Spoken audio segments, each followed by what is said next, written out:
pinag-uusapan na nga sa social media ang dalawang player nga ng Barangay Ginebra. Siyempre, isa na dyan ay si David Morel, pati na rin si Stanley Pringle. Ayon nga sa mga balita gusto nga daw i-trade itong dalawang player sa ibang koponan. Well, ang batang port player nga na dati na si Stanley Pringle gustong ipamigay nga sa Terra Firma Jeep, pati na rin itong si David Morel.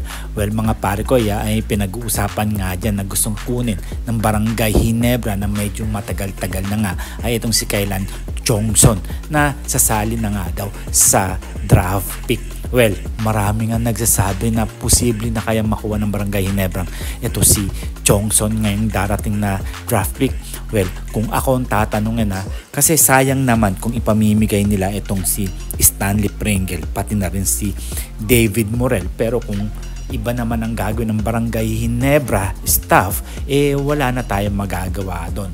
Dahil alam naman natin na talagang tinalo sila ng Meralco Bolts noong All-Filipino Cup dahil hindi nga sila nagkatapat sa finals. Well, tinalo nga rin naman ng Meralco Bolts ang San Miguel Beerman dahil alam din natin na papalitan na rin ang ibang player o makikipag-trade na rin ang SMB sa ibang koponan. Well, alam na natin kung ano na ang umiikot sa sistema ngayon sa SMB pati na rin sa Barangay Ginebra.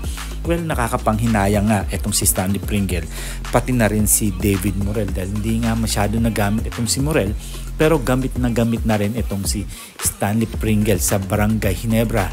Well, kung gugustuhin naman ni Coach Tim ko na gumawa ng mga panibagong style o panibagong player sa Barangay Ginebra, wala na tayong magagawa doon dahil alam naman natin na hindi lang naman si Coach Tim Con ang kumikilos dyan at marami na rin mga coaching staff na gustong kumuha o kunin ang serbisyo ni Chongson sa Barangay Ginebra. Well, hanggang kailan naman tayo maghihintay na kukuha ng mga panibagong player ang Barangay Ginebra? Dahil marami na nga nagsasabi na marami na rin pwedeng bitawan ng Barangay Ginebra dahil nga sa sistema nilang every year nga kumukuha ng mga panibagong player na fill-am or mga tirador sa labas ang Barangay Ginebra.